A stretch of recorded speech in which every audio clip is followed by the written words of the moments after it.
3 weeks ago when we got kicked out of there. I guess so. That was a hotel. Good evening, room, thank says you for 1,000. joining us for our regularly scheduled council meeting on February 28th at 7 PM. Madam Clerk, if you call the roll. Charlie Davidson, George Glover, Here. Ben Sosetta, Here. Charles Swanky, Here. Tom Jones, Here. George Capps, Here. Brandy Bailey, Here. Jim Schrader. Here. Mr. Mayor, you have a quorum. Thank you. Councilman Saucedo will lead us in the invocation, and Councilman Glover will lead the pledge. Let's pray here. Dear Heavenly Father, we thank you for this evening that you've given us and the opportunity that we have to assemble here. And as we take up the matters that our city faces, we ask that you'd give wisdom, guidance, and discernment to each one here.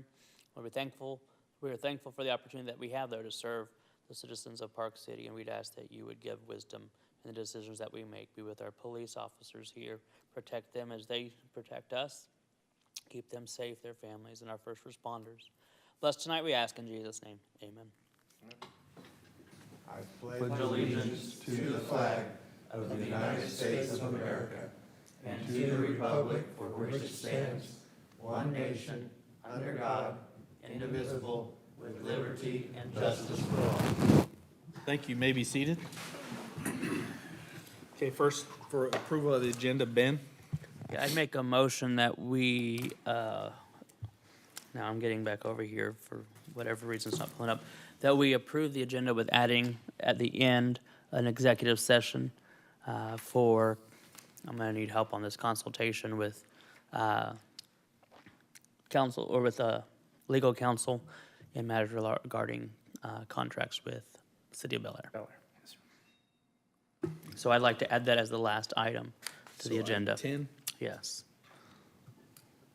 Okay. George Capps. Well, I will second that, but I got a request that on the agenda, item number 4, I'm not sure, I don't want to vote no on the consent agenda, but I would like to pull 4 off there because I certainly intend to vote against that. Say the last part you just said. I'm sorry, there was. I want to vote against number 4, Okay. but I don't want to vote against the rest of the agenda. I'd like to, if we could pull that off, or could I just abstain on that? Unless you have like a conflict for abstention, I don't think you can, but we can pull it off there. I don't think Okay. that's- Okay, thank you. 11. Why don't we just make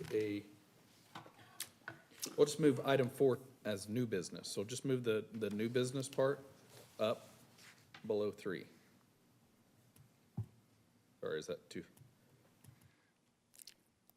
That's fine with me. So my motion would be to approve the agenda, adding item 10 with the executive session and moving item 4 to become the first item of new business off the consent agenda. And I'd second that, Second agrees? yes. Okay.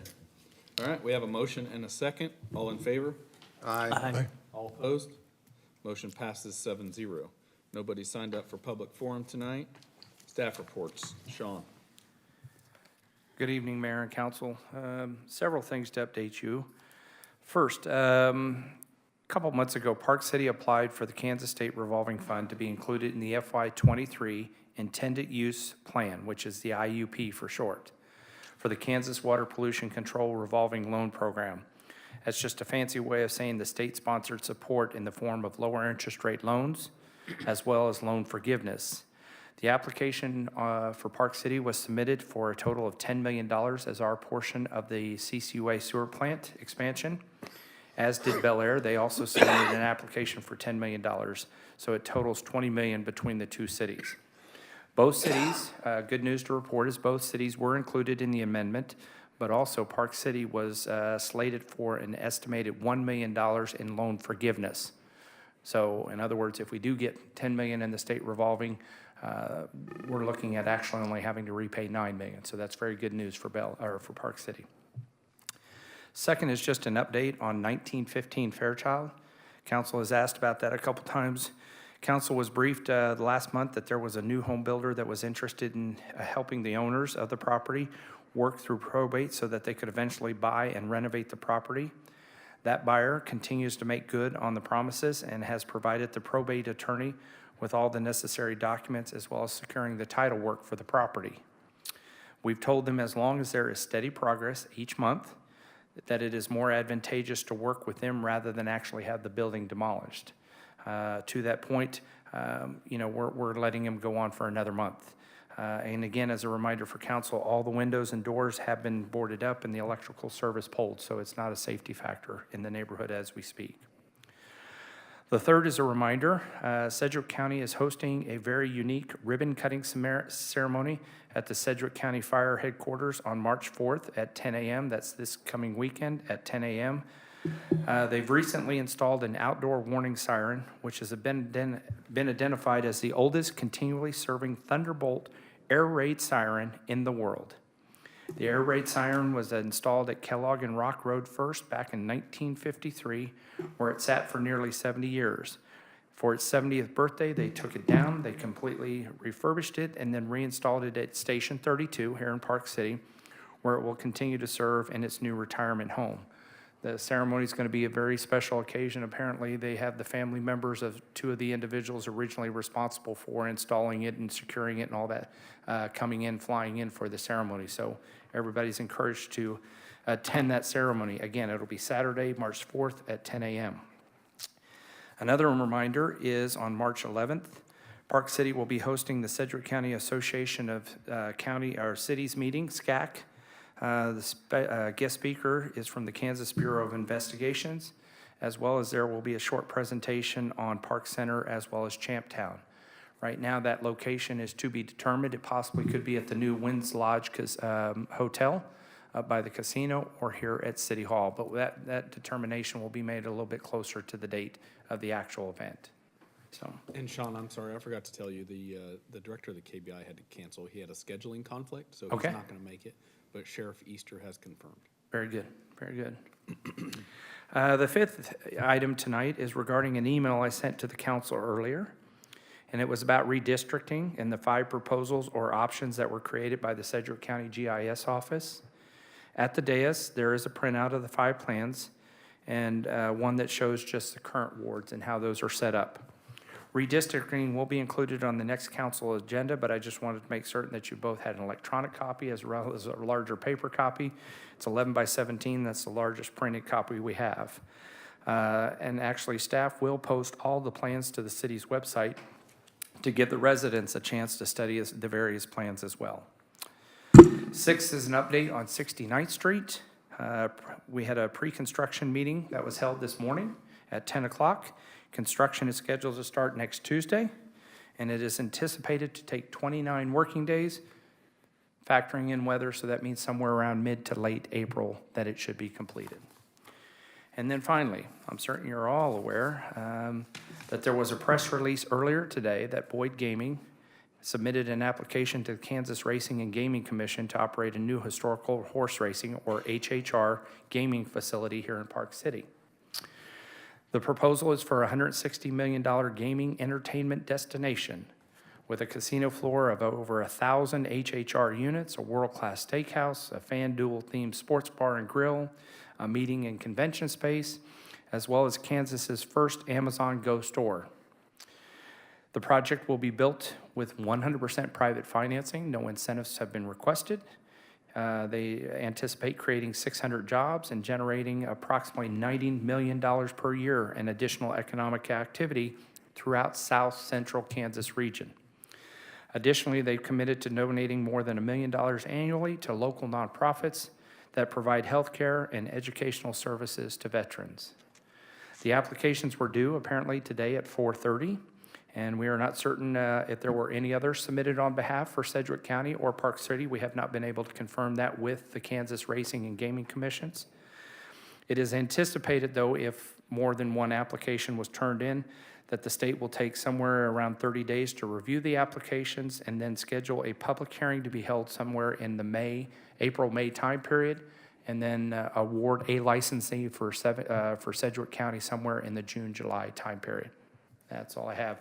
And again, a full-blown copy of that proposal was placed at each council member's dais. So that was provided by the individuals today. So that's all I have, Mayor. Thank you. Tom? I just wanted to let the mayor and administrator know that there was an email sent out this morning announcing that the SCAC meeting will be held in this building next Yes. month, so, Yes. okay. We have talked with Laura Rainwater and told her that there is a possibility that it could be another location, but March 8th, we would confirm, and that would give her time to get the new agenda packet out and confirm the location. I for assumed you'd everybody. seen it, but if you hadn't, I Yes, wanted sir. you to be aware of it. Yes, sir. And the reason for that is they've offered their space to us, but there's a chance they were gonna be open. No. And I don't wanna impose on them if they're open and interfere with their business, so we've made it may be a last minute call, but we'll get the message out to everybody so they know where to go. And we can even have somebody here to relay folks up. But hopefully council will be able to come to the meeting. Should be a good one. Thank you, Sean. Yes, sir. Ben? Yeah. Do we have an update on 61st and Broadway, the roundabout construction timeframe? I thought we were coming close on that, but didn't know where we're at in terms of that. Sorry, I meant to ask earlier and I didn't, so I apologize for putting you on the spot. I wasn't coached to be quiet today, so.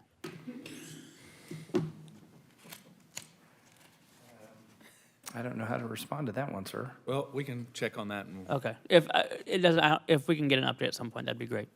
okay. Anybody else have questions for Sean? Okay, moving on to consent agenda. Do I have a motion? Ben? I'd make a motion to approve items 1 through 3 of the consent agenda.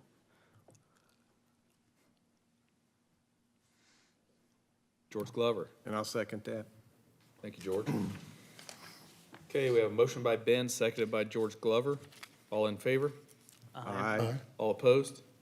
Motion passes 7-0. And item 4, approve invoice for EMC for $11,142. Sean, I assume. Oh, sorry, Marlo.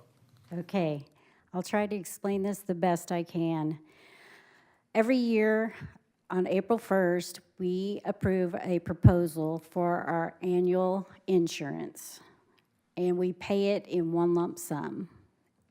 And prior to this year, it's always been allocated to every department in which we get billed. However, this year, for some reason, EMC changed our billing to monthly. So when they received our payment, they just took April's monthly payment and deducted it from our account and then left our money in our account as a credit.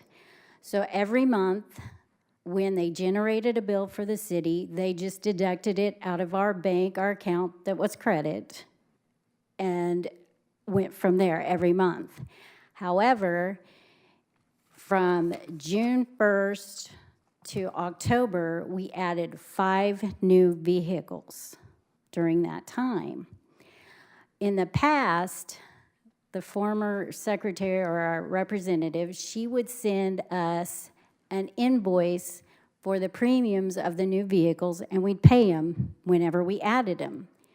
They did not do that. They added them in that month, and when the monthly bill generated, it took out for the new premiums, just for those vehicles that we added, which we added 5, 2 PD and 3 Public Works. So that meant that our pot, our credit, didn't have enough money at the end of the year because we had added those vehicles at the end of the year. So that accounted for about $5,000 to $6,000. I want to say $5,000. The other was the work comp audit that was done last year in March of '22. They said we needed to increase our payroll because of our employees by about $5,000. So that's why the other 5 came in. We weren't billed for that at the 1st of April. So I hope I made that clear. It was kind of confusing, but I made it clear this year changes back to the way we were, because we don't want to have this big bill at the end. And in actuality, that bill should have been paid in 2022 because those were for 2022 purchases and add-ons. So, Okay. Ben? Okay, I'm just looking through. So this this is not renewal, this is just to bring, what is our general annual, what has our policy been with them, do we know? What it's I wanna roughly, Around 100,000, okay, and we will have our a renewal at the next meeting. And he did tell me it was gonna go up. how often do we shop insurance? Every 3 years. For 3 years, okay, how close are we on our next go-around? Sorry, these, I want to say we did it the year before last, so in '21, yeah. okay, thank you.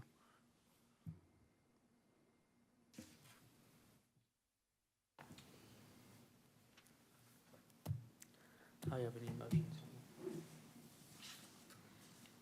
Brandy? I move to approve the invoice for EMC for $11,142. Thank you, Brandy. Ben? A second. Okay. Any further comments? I had no comments, I just don't agree with, I didn't agree with the way they did it. They came in here and they undercut our current carrier on our workman's comp. And I believe there was comments then that they wouldn't raise, and it seems to me like Marlo said they are. So, I just don't want to deal with them. Okay. All right. Besides that, they left the state of Kansas on all private business, like private homes and cars. They don't do business like that in Kansas no more. And I could see a possibility of them, since they did that, of leaving Kansas altogether. Too much hail and wind. All right. Motion by Brandy, seconded by Ben. All in favor? Aye. All opposed? No, Motion passes 6-1. With Councilman Capps in opposition. Thank you. So item 5, discuss and consider appointment to Sedgwick County Fire District Number 1 Steering Council. I believe you guys all got the application that was sent out by the city clerk last week. That's my recommendation to appoint her. She brings experience in the finance field as an accountant and has a master's degree in accounting. If there's any questions, I believe Tom was at the SCAC meeting, maybe even Ben was at the SCAC meeting, and the discussion was they were kind of looking for somebody that had some, could bring something to the table as far as some expertise in accounting. So that's what I tried to find, and I'd ask that you guys appoint her. John, I guess I missed it. Who did you say? Sorry? Who are you appointing? Katie Bowen. Yeah. I was just gonna see if it was on the form here, if it had all of her information here. No, it's not. It's Katie Bowen. Okay. Yeah. I thought it was in the packet. Yeah, I think they didn't attach it because they emailed out the form to us all individually. But if Yeah, you that's want, I can pull it up. Did you get that, George? It was sent Friday. You know, I went through that packet, but I'm not sure. It was sent out separately. Let me find it here and I'll give you all the information on it. I'm not sure if I got I that or have it, not. John.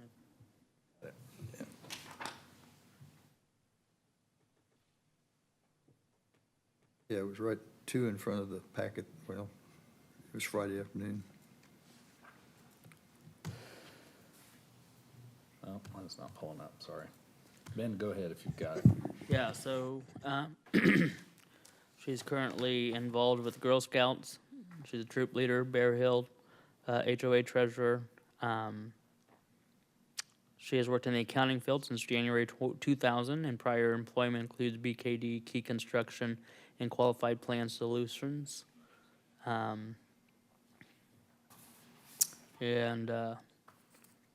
She's got a master's of accounting. So I would make a motion to approve, let me get back over there now. Katie Bowen to the appointment of the steering committee for the sorry, I'm reading this wrong. Make a motion to approve the appointment of Katie Bowen to the Sedgwick County Fire District Number 1 Steering Committee. There we go. Thank you, Ben. Jim? I would second the motion and add that I've known Katie for probably 10 years. I've served on boards with her. She's very sharp, and I think she, much in my opinion, she'd be really good at this and a great addition. Very good. Tom? Could I give a little bit of background on this? Because most of the people don't know why we're doing this. The Sedgwick County Commissioner approached SCAC several months, or probably 6 months ago, about breaking Fire District Number 2 out from under the county. And now all the cities in Sedgwick County are appointing people to this board to evaluate how to do it and how, if it makes sense or not make sense. And this accounting person would be one of them that's funding side of it and would look at some of that stuff. So there may be something in the future where the board will actually be elected by the county. And it will probably be a 7 or 8 member board. By the voters. By vote. And this is just a group they're putting together now to see if it's feasible to even do that. There's a possibility that doing that could improve the fire district, so, and lower costs. So that's what they're looking at, and that's what this lady's gonna be doing for us. In the packet, there's a copy of the resolution from Sedgwick County. It's a 9-member board. 5 cities, though, will actually have a representative, Park City being one of those. Bel Air, Hayesville, Mays, and Goddard will always have a standing person on that committee. The other 4 are recommended or selected at large. So there's a various different criteria as put out by the county as far as what councils should consider, that they live in the district, that they're paying taxes within the district, all that stuff to represent a city. And Katie meets those qualifications. Yes, and the thought was that at the time, it's changed now by 1, but at the time, all the county commissioners who make the decisions for Fire District 1 on funding and mill levy and equipment and purchases, not a single one of them lived in the service area of the fire district. They all lived in the city of Wichita or the city of Derby or whatever. And so they just realized, like, why are we making calls for something that doesn't even affect us? So that's where they've decided to farm this out to where we get some say in how we're represented through the fire department, so. The only reason I wanted to bring that up is so the public would know why we're doing this. Yes, sir. So, Okay, have a motion by Ben, seconded by Jim. All in favor? Aye. All opposed? Motion passes 7-0. Okay. Item 6, discuss and consider resolution determining the advisability of the making of certain internal improvements in the city of Park City, Kansas, stormwater sewer system for Prairie Hills Edition. Yes, sir. Back in April of last year, council approved petitions for water, sewer, and paving in Prairie Hills 7th edition. But now there is attached a petition which was filed with the city clerk proposing stormwater sewer improvements. It was signed by the owners of record in more than 1/2 of the area liable for the assessment and of the proposed improvements, and therefore the petitioners are requesting such improvements be made without notice and hearing as required by KSA 12-6A01. The improvements include installation of a stormwater sewer system, including necessary pipes and appurtenances to be installed where necessary to serve the area described as the improvement district, all in accordance with city standards and plans and specifications prepared for or approved by the city engineer. The estimated or probable cost of the proposed improvements is $125,000, with the said cost being increased on a pro rata rate of 1% per month from in time after the adoption date of this resolution authorizing the improvements. The improvement district to be assessed for the cost is lots 22 through 33, Block 5, and lots 46 through 53, Block 5, Prairie Hills addition to the city of Park City, Sedgwick County, Kansas. The method of assessment is equally between all lots. The apportionment of the cost of the improvements between the improvement district and the city is 100% against the improvement district and 0% to be paid by the city. Staff recommends approval. Thank you, Sean. Do I have a motion? George Glover. Yeah, I'll go and make a motion to approve resolution number 1146-2023, a resolution determining the advisability of making of certain internal improvements in the city of Park City, Kansas, making certain findings with respect thereto, and authorizing and providing for the making of the improvements in accordance with such findings, subject to the letter of credit, stormwater sewer, Prairie Hills 7th edition. Thank you, George. Jim? I'd second. Any further discussion? We have a motion by George, seconded by Jim Schroeder. All in favor? Aye. All opposed? Motion passes 7-0. On to item 7, discuss and consider the purchase of Brazos electronic citation software for the police department. Chief?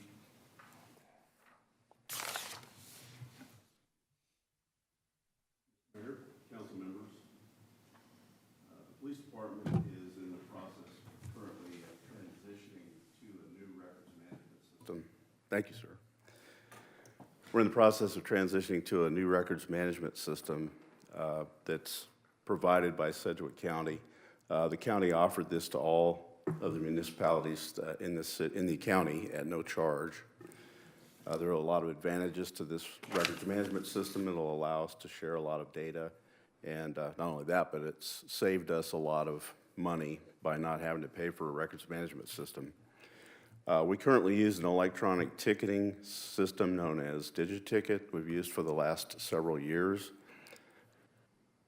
Tyler Technologies is the company behind our new records management system. They also offer a electronic ticketing system known as Brazos. The problem that we're going to face as we transition to the new records management system is that DigiTicket, the current electronic ticketing software, is not directly compatible. We will have to go through a lot of steps in order to make that work. We have to jump through a lot of hoops. When officers write tickets, the data will not directly transfer from DigiTicket, our current system, into the new world, the new records management system. This is going to create a lot of problems for us as we move forward. It's going to create the necessity for manual entry of each ticket. And we have gone through looking at the process of what that's going to entail for us if we don't switch to the new system. The manual entry, we estimate, will take us roughly 20 minutes per traffic ticket, just for the police department. That also creates other problems. When we enter manually, of course, we introduce the possibility of error, and that's something we want to try to avoid. There is a possibility that we could purchase an interface for our current system, DigiTicket. The interface from DigiTicket to the new records management system will cost us several $1,000s. There's two interfaces that would be required going each direction, essentially. And we're probably looking at, that's just a rough estimation of $10,000 for the two interfaces. Plus, there's usually an annual fee now for interfaces. Staff recommends that we purchase the Brazos electronic citation system. We can continue to use the hardware that we're using right now, which is the laptop computers, the scanners, and the printers that we have. As we move forward, there will be an annual fee of $5,391 for Brazos. However, that is included in the first year purchase price, so we would not pay the annual fee for this year. It would not be due until fiscal year 2024. The fiscal impact, for purchasing Brazos would be the annual fee beginning next year, $5,391. The purchase price is $30,925. As I mentioned, we would not have to pay the annual fee this year, so the balance of that is $25,534. So staff would like to recommend that we purchase Brazos electronic citation software with the $25,531 amount coming from the, would be an unbudgeted expense absorbed by the police department budget. The annual fee was actually budgeted for this year, so we can count that towards the purchase price. So the unbudgeted amount would be the $25,000, which would be absorbed by the police department budget. I'd be glad to answer any questions if you have them. Thank you, Chief. Ben? Yeah, Chief, so were we already planning to make this transition, which is why you knew that yearly amount? Yes, sir, we were. During budget discussions last year, we thought we were going to purchase it or make the recommendation to purchase it last year. But the process with the new records management system has moved so slowly, we were not at that point by the end of the year. So we ended up not putting it in the budget for last year, and then we didn't put it in the budget for this year either. We only budgeted the annual fee. Okay, thank you. George Capps. I'm curious, with the names and stuff, it's just a Texas company? Yes, sir, it is. Okay, thank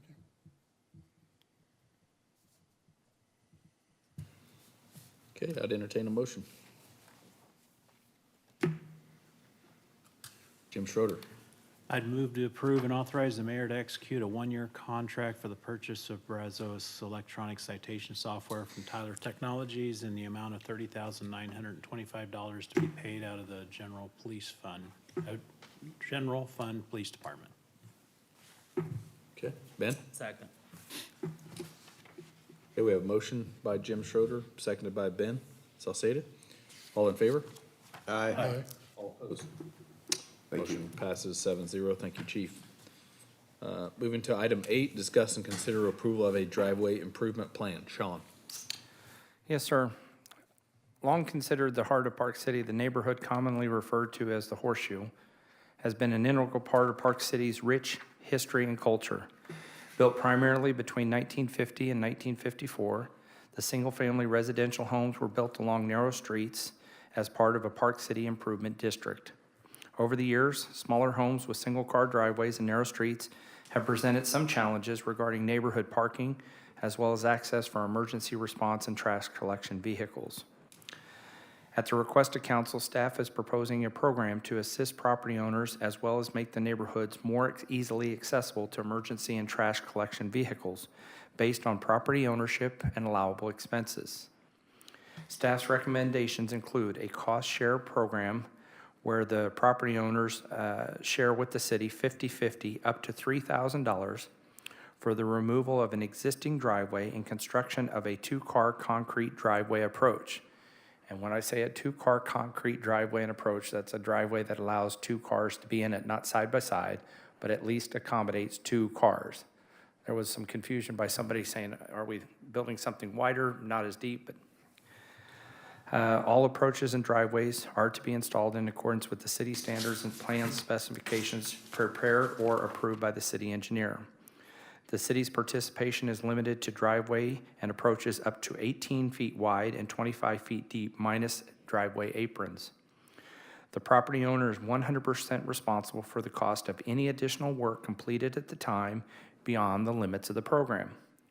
The program would be available to all properties on the following streets: Ashford between Hartford and East Parkview, Beaumont Streets between Hydraulic and East Parkview, Arlington between East and West Parkview, Broadbeck between East and West Parkview, Charleston between East and West Parkview, Denver between East and West Parkview, Evanston between East and West Parkview, Frontenac between East and West Parkview, Gary between Hydraulic and Louisville. Finally, number 6, the city would need to perform an on-site inspection prior.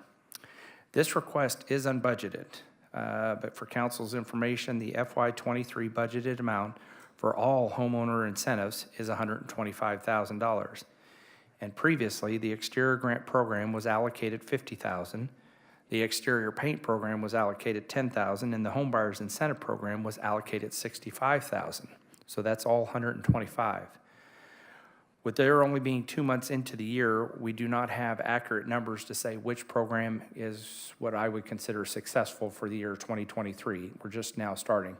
So I wouldn't want to go off that kind of information as to which one to take from or add to. So I would ask council that if they do go forward and approve this, to please include an amount of what you would want to support this program with, as well as a recommendation of which account would be reduced and by how much. Sir, I stand for any questions. Thank you. Anybody have any comments on that? Well, that was quick. Jim? Just for my understanding, why do we exclude the apron? Is that the portion that it butts to the street? Yes, sir. Just the measurement of. You still, that just doesn't include in the measurement, correct? That's not included in the measurement. It's not included in the measurement, That's but correct. it is included in the Yeah. reimbursable Yes, sir. portion. I wanted to clarify that. Thank you. Yes, sir. And oh, by the way, the other thing to take into consideration is, and I apologize because I do not have an application. Usually when I come before council with a recommendation on a particular incentive program, I have always included an application before. Just hadn't gotten to this one as of yet. But the one thing that would also apply to this is in Park City, we have limited over the last couple of years that you are eligible for one home incentive on an annual basis if you're the property owner. So you're not going to get a new home buyer's incentive and then turn right around and get an exterior grant program and then, oh, by the way, get a painting, whatever. So I would assume, and again, this is up to council's approval, that this too would count, that if you qualified for a new driveway in the Horseshoe, then that's probably the one incentive that you would get for the year, and rather than combining the two. Thanks. Tom? I was gonna say, on the other programs, aren't we looking at a maximum value and then paying 20% of it, up to 20%? Well, it depends on each particular program. But I'm thinking about the exterior grant program. The exterior grant program it is up to 20%, up to a maximum of $2,500. Okay. The new home buyers program is $2,500. Okay, So okay. the reason why we went with this particular amount is we originally contacted about 5 or 6 concrete Right. individuals, and we were going to try and say, this would be great if we could go ahead and arrange with them. And then it's kind of like, no, the city does not need to be in the business of making arrangements and determining who gets which concrete contractor or whatever. We have a feeling that no matter who the concrete contractor is, for less than $6,000, you're going to be able to get a new driveway approach in the new driveway this size and everything like that. So the maximum out of pocket for the homeowner would be about $3,000. So then the city matched on a 50-50 basis. Okay, and that's what I was trying to qualify, is if we were gonna set a maximum and then do 20% payment back. So that's basically what you're saying. Yes, sir. It's not 20%. It's 50-50, 50, 50%, but maximum up to $3,000 per driveway. Okay, and then this is limited to this area where the streets are listed, so. Yes, sir. Age of homes don't play into it or anything like that? Does not play into it. And also at the same time, one of the things that is a little bit different with this one is previously, council has made some determinations as to whether property ownership. That sometimes our incentives are strictly for homeowners, property owners. This one doesn't really matter in the end if it's a rental property or a property owner. We're doing this to address the limited parking and to get hopefully cars off the street and in a nice new driveway. And it will ultimately increase the value of the neighborhood, which is, I think, a goal of the program as well. And the funding is coming from where? Yeah, from the exterior grant or from the No, homeowners but- incentives. But for program. future benefits, we had a discussion on that before, and that's just money we're allocating every year. That is Correct. correct, sir. Okay. Thank you, Tom. Ben? Yeah, so I guess again, my question is this to,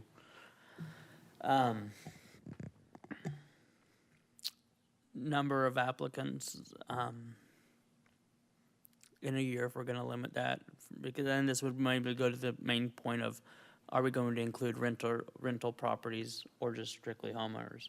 My opinion is that it should include rental properties because this is a benefit to the neighborhood as a whole, and also provides a safety mechanism that's gonna be built in here by having access to larger driveways, which will help our police department, help our first responders. So I don't have a problem with having it include rental properties as part of this there.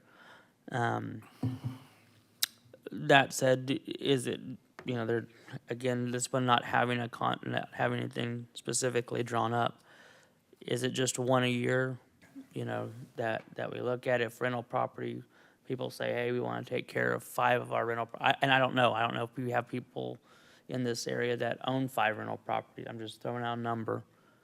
You know, can they apply for multiple in 1 year? Is that something we want to look at and discuss? but having that conversation on that, do you know approximately how many houses could be affected on this list presented?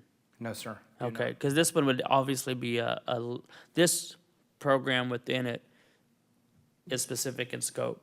So it would have, theoretically, would have a sunset, automatic sunset if everyone took advantage of it, unless we expanded it out beyond this area.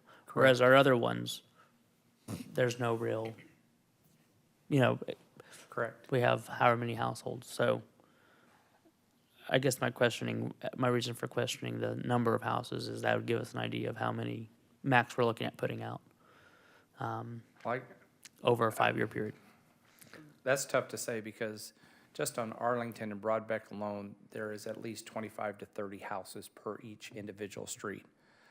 So you got about 8 or 9 streets, 30, Yeah. and that even gives at us- most, if council were to sit there and say, okay, let's just go ahead and try this off and start off with $30,000. Full advantage, that's only 10 driveways. But that is 10 driveways in 1 year. That's a substantial impact. We don't have numbers to rely on. We can't look at previous programs in other cities to sit there and say, what was their success rate? We tried to combine 2 or 3 other programs that we had seen to try and come up with something that would fit for Park City. The only recommendation I can make is if council thinks that this is a good and worthwhile cause, we can go ahead and approve it with a certain amount, and then halfway, 6 months from now, we can go ahead and reevaluate. We have done that before with some incentive programs that have just taken off and boom, they went great. And others have kind of languished, and we're sitting here trying to hit 4 different type audiences, and so. I'm good for it now, yeah. George Capps. First off, I'm real happy that the city's doing this. What is Ward 2 and Ward 3 was the original Park City. Ward 1 and Ward 4 was come on much later. But this area and Ward 2 was where it all started. And I can tell you a lot of people in Ward 3 in that area have already been putting in new driveways. There's been a lot of new driveways and improvements put in back there. And I'm just happy as all get out to see people doing something. But I'm curious about the cost. I know my 2 sisters put in new driveways, and it seemed to me like they said it cost them $4,500. And that's why I was wondering, is you're saying 6,000? And the only reason why, sir, if council would like to pull that back, throttle that back a bit, I can tell you from personal experience, just about a year ago, I paid right at $5,000, but that was additional concrete work that was done, but it was in the horseshoe. But in the last year, inflation has taken over, and I did not, so that's why I just said, I'm looking at inflation of what it was a year ago, that's when I went. If council would like to sit there and say 50-50 up to $5,000, then that's fair and it's whatever council's discretion. And my other question is, we already had the incentive where if you wanted to put in a new driveway anywhere, that you could apply to the city for reimbursement of a certain amount of that. Is that still active? That was the homeowner exterior grant program. Driveways were considered, flat work was considered part. And again, that was on a 25% basis up to $12,500 or $2,500. But that means in order to have gotten $2,500 from the city, that driveway would have needed to cost you $12,500. So this is, again, a little bit more tailored to a particular neighborhood. Well, I think it's great. Kudos to whoever come up with that. Here, sir. Aaron, say if all of a sudden tomorrow I get 20 applications, I'll be back in a month to kind of sit there and say, council, how do you?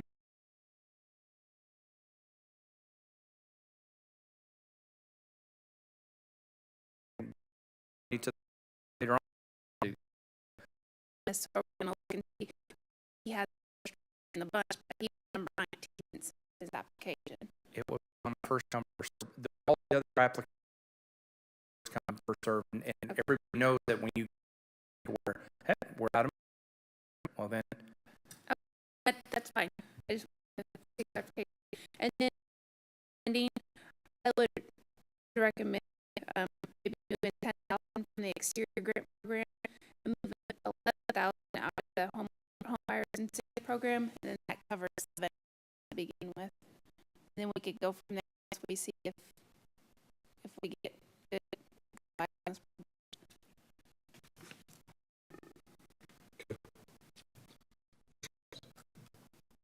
Well, a lot of people are going to apply for this. I know my sisters, I thought those are still those houses originally. He worked at the air factory stuff and there's a lot of them could well afford to do that. And I can see some of that. With tax money.